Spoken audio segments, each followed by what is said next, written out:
Bulletin में सबसे पहले बात करेंगे भारतीय मीडिया को बिलावल भुट्टो के दो टोक जवाबात पर भारतीय इंतहा पसंद तिलमिला गए। बीजेपी का हिंदुत्वा ब्रिगेड अपने ही सहाफी राजदीप सरदेसाई पर पिल पड़ा कि बिलावल को कुलभूषण और कश्मीर की बात क्यों करने दी, बिलावल के दो टोक जवाब क्यों सुने। राजदीप सरदेसाई ने जवाब में कहा कि हमें बिलावल से सवाल भी करना चाहिए और बिलावल का जवाब भी सुनना चाहिए। एक और बयान में कहा कि सहाफी ना दहशतगर्द होता है, ना नेता और ना फौजी। पाकिस्तानी वजीर खारजा का इंटरव्यू करना जुर्म नहीं है।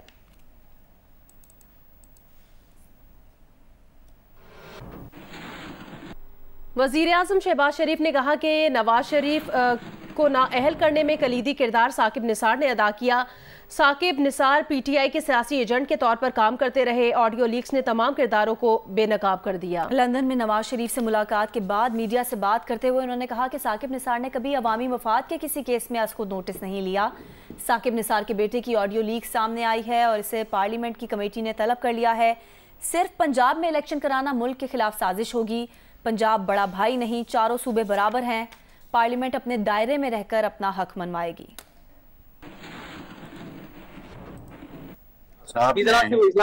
वो कलीदी किरदार अदा किया मियां नवाज शरीफ को डिस्क्वालीफाई करवाने के लिए झूठे और बेबुनियाद इल्जामात सिर्फ और सिर्फ इमरान खान न्याजी को कामयाब करने के लिए चीफ जस्टिस के तौर पर नहीं बल्कि पीटीआई के एजेंट के तौर पर काम करते रहे। चेयरमैन पीटीआई इमरान खान ने अगले हफ्ते दोबारा सड़कों पर आने का ऐलान कर दिया है। उन्होंने लाहौर में पीटीआई की रैली से खिताब करते हुए कहा, सारी कौम चीफ जस्टिस के साथ खड़ी है। तफसीलात जवाद मलिक की रिपोर्ट में।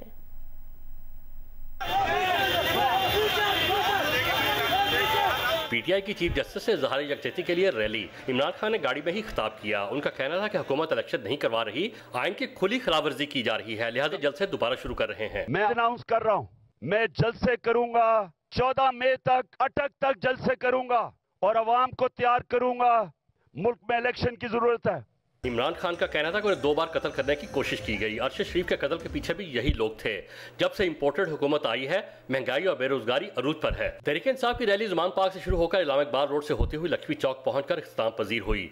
रैली में कारकुन और कायदीन बड़ी तादाद में शरीक हुए। कैमरामैन बदर मुनीर, अशर ननकानवी और रिपोर्टर अजान मलिक के साथ जवाद मलिक, जियो न्यूज़, लाहौर। आगे बढ़ेंगे। आपको बताएं कि वफाकी वजीर इत्तलात मरियम औरंगजेब का कहना है कि इमरान साहब मुल्क में आरटीएस ठीक हो चुका है, तुमने जो करना था कर लिया, अब बस सिलेक्ट होकर दोबारा आने की सहूलत खत्म और सहूलतकार जा चुके हैं, इसलिए आप बजट की फिक्र ना करें।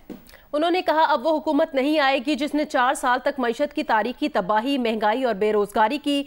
वो हुकूमत अब नहीं आएगी जिसने मुल्क को खारजा महाज पर तनहा किया, सी पैक बंद किया, मुल्क की तरक्की रोक दी, foreign funded agent Toshakhana, foreign funding और टेरियन केस से बचने के लिए सुप्रीम कोर्ट के साथ खड़े हो। अब सिर्फ आवाम के लिए बजट बनेगा, फरागोगी और बुशरा बेगम के लिए नहीं। इलेक्शन मुल्क में एक साथ और आईनी मुद्दत पूरी होने पर होगा। सिंध के 24 अजला में ज़िमनी बल्दियाती इंतखाबात के लिए पोलिंग का वक्त शुरू हो गया है। सिंध में ज़िमनी बल्दियाती इंतखाबात में 63 नशिस्तों पर उम्मीदवारों का चुनाव होगा। कराची, हैदराबाद, सखर, जैकबाबाद, शिकारपुर, घोटकी, खैपुर में पोलिंग का वक्त शुरू हो गया है। नौशहर, फिरोज और शहीद बेनज़ीराबाद में भी वोट डाले जाएंगे। सांघड़, उमरकोट और टंडोला यार्ड में भी ज़िमनी बल्दियाती इंतखाबात के लिए पोलिंग होगी। मटियारी, जामशोरो, दादू, बदीन, ठट्ठा, सुजावल में भी पोलिंग। इन नशिस्तों पर उम्मीदवारों के इंतकाल कर जाने के समेत दीगर वजूहात पर इलेक्शन नहीं हो सके थे। ज़िमनी बल्दियाती इंतखाबात के लिए पोलिंग सुबह 8 से शाम 5 बजे तक बिला तातुल जारी रहेगी।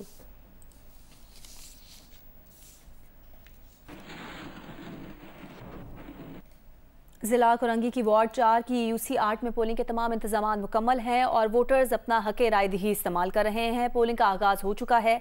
वहां क्या सूरत हाल है, तफसीलात बता रहे हैं आना जावेद। जी, मैं इस वक्त ज़िला कोरंगी के वार्ड 4 की यूसी नंबर 8 पर मौजूद हूँ, जहाँ आज़ाद उम्मीदवार के इंतकाल के बायस से इलेक्शन मुलतवी हुए थे और आज दोबारा ये इलेक्शन जो है वो मुनक्किद किए जा रहे हैं। इस वक्त मैं एक पोलिंग स्टेशन के बाहर मौजूद हूँ। यहाँ तमाम इंतजाम मुकम्मल हो चुके हैं। तमाम अमला जो इलेक्शन कमीशन का वो यहाँ मौजूद है और पोलिंग के अमल का आगाज़ हो चुका है। इसके अलावा यहाँ पर जो मुकाबला आज मुतवक्का है, सख्त मुकाबला, वो 2 जमातों के दरमियान, जिसमें मुस्लिम लीग नून के जो उम्मीदवार हैं मदारुल्लाह हैं और साथ ही जमात इस्लामी के मोहम्मद कामरान कम्बू हैं। देखते हैं कि नताइज जब आएंगे तो कौन फाते होगा, लेकिन ताहाल जो है कि इंतखाबात का सिलसिला शुरू हो चुका है और लोग अपना वोट कास्ट करने के लिए पोलिंग स्टेशन का रुख कर रहे हैं। जी, कराची के 7 अजला के 11 यूसीज 15 वार्ड्स की 26 नशस्तों पर आज ज़िमनी बल्दियाती इंतखाबात होंगे और इसी पर बात करने के लिए कराची से हमारे साथ मौजूद हैं कमर अली मस्तोई। बिल्कुल, खैरपुर में ज़िमनी बल्दियाती इंतखाबात के सिलसिले में 2 हलकों में जनरल मेंबर्स की नशस्तों के लिए भी आज ही पोलिंग हो रही है। यहाँ से हमें ज्वाइन कर रहे हैं यासिर फारूकी। पहले हम कराची का रुख कर लेते हैं और कमर से जानते हैं। कमर, पोलिंग का आगाज़ हो गया है, क्या सूरत हाल अभी देख रहे हैं? अभी तो ऑब्वियसली यहाँ पे कुछ टर्न आउट मुनासिब ही होगा, कम होगा? देखिए जी, लियारी की UC2 बिहार कॉलोनी के school government girls secondary school में हम मौजूद हैं। यहाँ पर जो है वो पोलिंग का अमल शुरू हो चुका है और वोटर्स के आने का सिलसिला भी शुरू हो चुका है। एक शहरी जो है सबसे पहले यहाँ पर पहुँचे हैं, वोट कास्ट करके वो बाहर हैं, उनसे बात करेंगे। आप अपने वोट कास्ट करें? जी, बिस्मिल्लाहिर्रहमानिर्रहीम। मेरा नाम इम्तियाज़ यूसुफ़ है। लियारी बिहार कॉलोनी में मेरी रिहाइश है और सबसे पहला वोट कास्ट किया मैंने। और इस इलाके के बस बहुत से मसले मसाइल हैं। हम चाहते हैं कि जो भी नुमाइंदा आए वो हमारे मसले मसाइल हल करे। यहाँ पे सीवरेज का मसला है, पानी का मसला है, लोड शेडिंग का मसला है। तो हम चाहते हैं कि जो भी इस इलाके में जो भी नुमाइंदा आए वो हमारे इस मसले को हल करें। 8,000 से ज़ायद जो हैं वो यहाँ पर ख़वातीन और मर्द वोटर्स हैं। इस स्कूल में जो है 4 पोलिंग स्टेशन हैं। पोलिंग स्टेशन नंबर 10, 11, 12 और 13। पोलिंग का अमल शुरू हो चुका है और इक्का दुक्का लोगों के आने का सिलसिला भी शुरू हो चुका है। वोटर्स जो हैं वो वोट कास्ट करने के लिए पहुँच रहे हैं। वोटर्स वोट कास्ट करने पहुँच रहे हैं। खैरपुर में मौजूद हैं जियो न्यूज़ के नुमाइंदे यासिर फारूकी। यासिर, बताइएगा वहाँ पर क्या सूरत हाल है? और अभी सुबह का वक्त है, 8 बजे पोलिंग शुरू हुई है, क्या देख रहे हैं, क्या माहौल है? जी बिल्कुल, खैरपुर में जनरल मेंबर्स की 2 नशस्तों के लिए 8 बजने के साथ ही पोलिंग का अमल शुरू हो गया है। यूनियन काउंसिल मीरठ की कमेटी नंबर 3 है, जहां पे जनरल मेंबर के लिए 2 उम्मीदवार मद्दे मुकाबले हैं। इसी तरह टाउन कमेटी बबल्लो का वार्ड नंबर 4 है, जहां पे 5 उम्मीदवार एक दूसरे के आमने सामने हैं, मद्दे मुकाबले हैं। यहाँ पे 8 बजने के साथ ही पोलिंग का अमल शुरू हो गया है। सुबह से ही हमने देखा कि वोटर्स की एक बड़ी तादाद अपना हक राय इस्तेमाल करने के लिए यहाँ पे पहुँची हुई थी।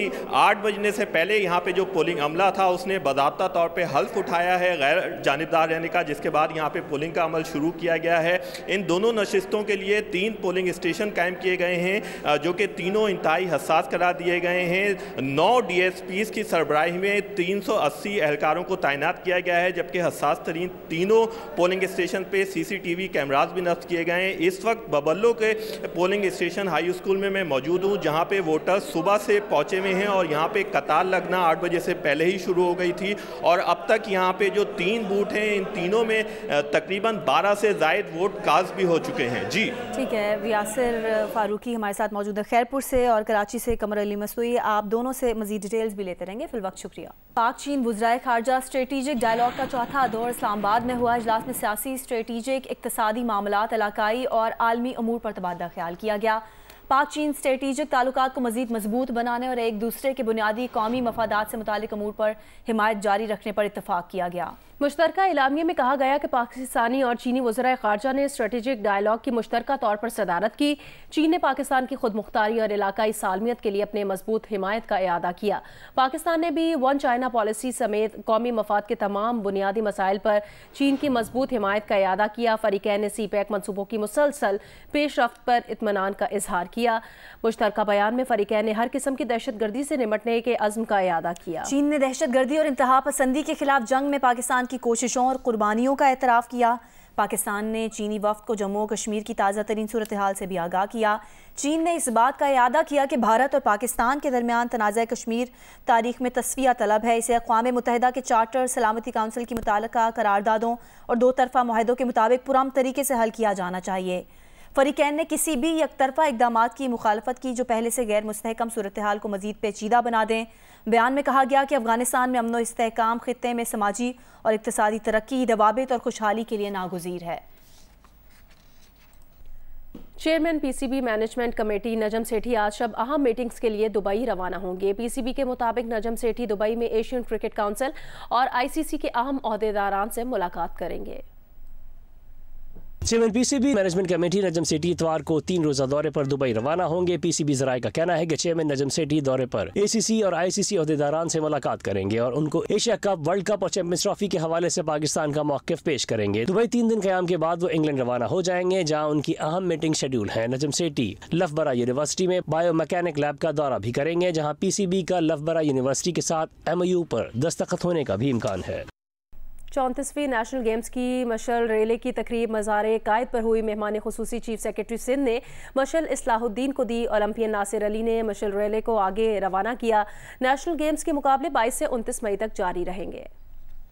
कोयटा में होने वाले 34वें नेशनल गेम्स की मशल रेले की तकरीब मज़ार कायद पर हुई, जहां हुकूमती नुमाइंदों के अलावा मुख्तलिफ खेलों की एसोसिएशन के अहदेदारान और खिलाड़ियों ने शिरकत की। मेहमान खुसूसी चीफ सेक्रेटरी सिंध सुहेल बलोच ने मशल ओलंपियन इस्लाहुद्दीन को देकर रेले का बाकायदा आगाज किया। फिर साबिक ओलंपियन नासिर अली ने मशल कराची की निजी यूनिवर्सिटी पहुँचाई। 19 साल के बाद अल्हम्दुलिल्लाह हम ये करने जा रहे हैं कोयटा में नेशनल गेम्स, तो एक बहुत बड़ी अचीवमेंट है। फर्स्ट ऑफ ऑल तो ये हमारे बलूचिस्तान के लिए, गवर्नमेंट ऑफ बलूचिस्तान के लिए और बलूचिस्तान के लोगों के लिए, खासकर कोयटा के लोगों के लिए एक बहुत बड़ी बात है कि नेशनल गेम होने जा रहे हैं और उसके लिए हमारी भरपूर तैयारियां हैं और इंशाल्लाह अल्हम्दुलिल्लाह हम 100% रेडी हैं इस गेम्स को होस्ट करने के लिए। इस मौके पर साबिक ओलंपियन इस्लाहुद्दीन का कहना था कि हमारे एथलीट्स अच्छे हैं, इन्हें मजीद रहनुमाई की जरूरत है। सिंध के लोग बड़े टैलेंटेड हैं, इनको चाहिए कि वो एक दफा मिल के सब काम करेंगे तो पाकिस्तान का नाम रोशन करेंगे। पाकिस्तान जिंदाबाद। नेशनल गेम्स की मशल रेले कराची की निजी यूनिवर्सिटी पहुंची तो एडमिनिस्ट्रेटर कराची ने शुरा को सिंध की सकाफत अजरक पहनाई और HEC सिंध के सेक्रेटरी जावेद अली मेमन का कहना था कि नेशनल गेम्स में सबसे बड़ा दस्ता तालीमी इदारों का है। स्पोर्ट्स जो है वो अमन का पैगाम देती है, तो हम आए हैं जो है टॉर्च रैली हमारे शहर में आई, हमारी यूनिवर्सिटीज़ में आई है। पाकिस्तान ओलंपिक एसोसिएशन ने जो HEC को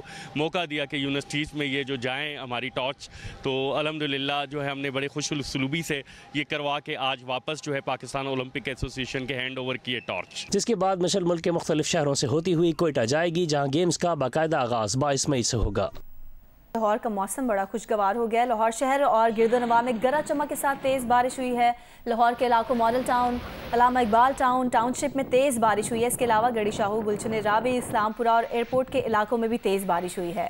हाफिजाबाद शहर और गिरदोनवा में बारिश और यालाबारी हुई, जिसके बायस नशेबी इलाके ज़ेर-ए-आब आ गए हैं। मुरीद के और खुशाब में भी बारिश हुई। महकमा मौसमियात के मुताबिक आज इस्लामाबाद, खित्ता पोटोहार, बालाई खैबर पख्तूनख्वा, कश्मीर और गिलगित बल्तिस्तान में बारिश और चंद मकामात पर यालाबारी का इम्कान है।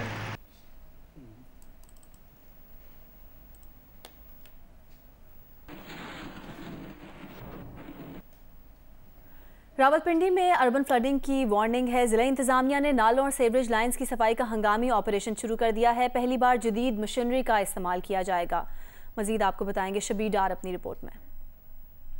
महकमा मौसमियात ने रावलपिंडी में शदीद बारिशों की पेशन गोई करते हुए अर्बन फ्लडिंग का खतरा जाहिर किया है। जिलाई इंतजामिया ने हिफाजती इकदाम शुरू कर दिए। वासा ने नालों और सीवरेज लाइनों की सफाई के लिए जदीद मशीनरी नशीबी इलाकों में पहुंचा दी। वेंच मशीनों से सीवरेज लाइनों में फंसी रेत, बजरी और पत्थरों को क्रश करके निकाला जाएगा। कमिश्नर रावलपिंडी लियाकत अली चट्टा कहते हैं जदीद मशीनरी से कम वक्त में ज्यादा काम हो पाएगा। एक बड़ा जदीद सिस्टम है।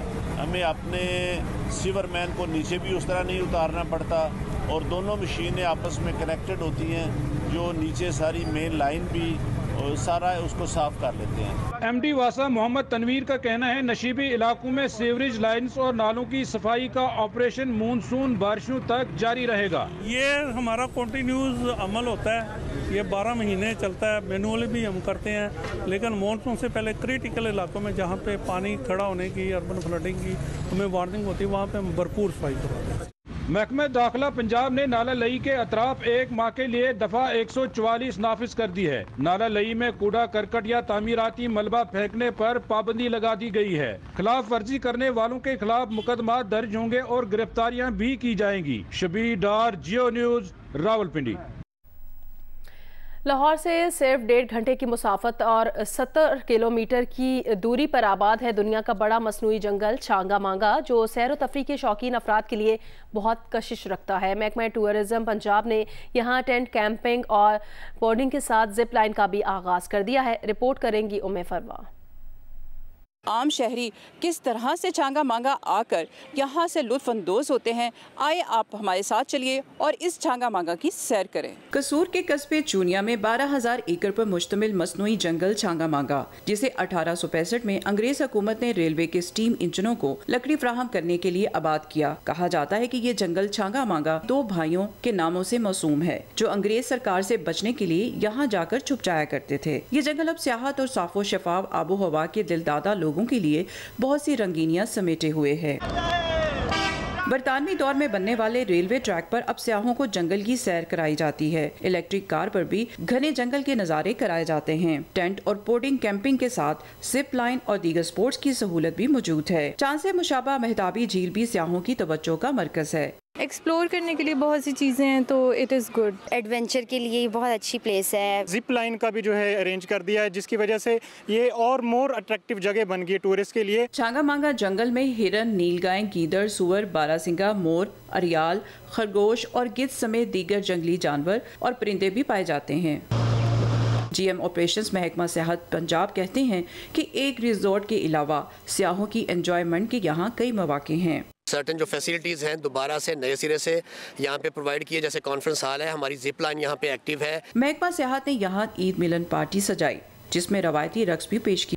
स्वात की हसीन वादी मालम जब्बा में आजकल मौसम खुशगवार है और सयाहों की बड़ी तादाद ने इस वादी का रुख कर लिया है। मजीद बताएंगे जियो न्यूज़ के नुमाइंदे महबूब अली। जी बिल्कुल, पाकिस्तान का हसीन तरीन खित्ता वादी मालम जब्बा, जो कि पूरे मुल्क में अपनी खूबसूरती के बाइस जाना जाता है। ये वही वादी है जो कि सतह समंदर से 9,200 फीट की बुलंदी पर वाक़ई हसीन वादी है। आजकल आप यकीन करें कि मई के इस महीने में जहाँ पूरे पाकिस्तान में गर्मी का आगाज़ हुआ है, लेकिन मालम जब्बा में आज भी सूरत हाल ऐसी है कि हमें हल्की हल्की ठंड जो है महसूस हो रही है। बहुत बड़ी तादाद में इस मौसम को इंजॉय करने के लिए और इस वादी को इंजॉय करने के लिए सयाह मालम जब्बा पहुँच गए हैं। यहाँ पर हसीन मनाजर से भरपूर लुत्फ़अंदोज़ हो रहे हैं। कुछ सयाहों को हम देख रहे हैं कि वो ट्रैकिंग कर रहे हैं, जबकि कुछ सयाह जो है वो चिल के मज़े भी ले रहे हैं। अभी भी सयाहों की आमद का सिलसिला जारी है और जितने सयाहों से हमारी बात हो गई है तो उनका ये कहना था कि हम ऑल द वे लाहौर से, कराची से, इस्लामाबाद से, मुख्तलिफ इलाकों से आए हैं और मालम जब्बा तक जाने वाली जो सड़क है वो बेहतरीन सड़क है। इसलिए आप अगर अपनी गाड़ी में आना चाहे तो आजकल मौसम भी इंतहाई सुहाना है, रास्ते भी खुले हैं और सयाह जो है बड़ी तादाद में इस हसीन वादी का रुख कर रहे हैं।